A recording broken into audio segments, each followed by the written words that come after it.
Hi, it's me again with Corel Draw Tips and Tricks, and I just did a video about trying to help somebody clean this up.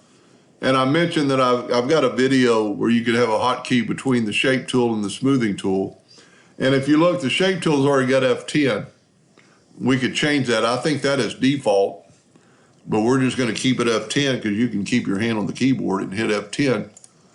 And then you got the shape tool. But let's make a hotkey for the smooth tool. So go to Windows, Options, Customization.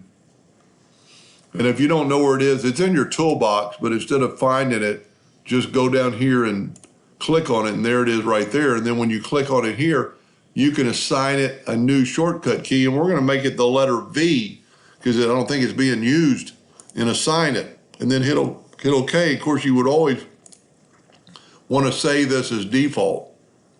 So when we're working on this, and if we got the shape tool and we get rid of, like that node right there by hitting the delete key, and then we want the smoothing tool, all we have to hit is the letter V, and we got it. Now we want to go back to the shape, just hit the F10 key, and then hit the delete. So you can go back and forth, like it'd be a lot easier in trying to smooth this out, just delete these nodes. But then I want to smooth it, so I'm going to hit the V key, like in Corvette, like in vet. And you've got them right there at your disposal.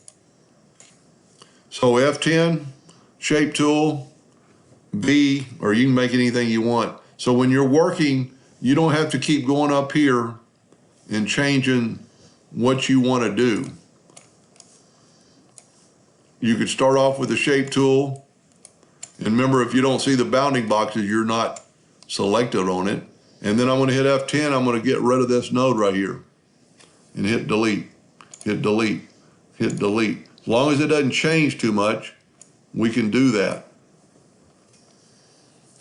Anyway, I hope that helped a little bit. Thank you for watching.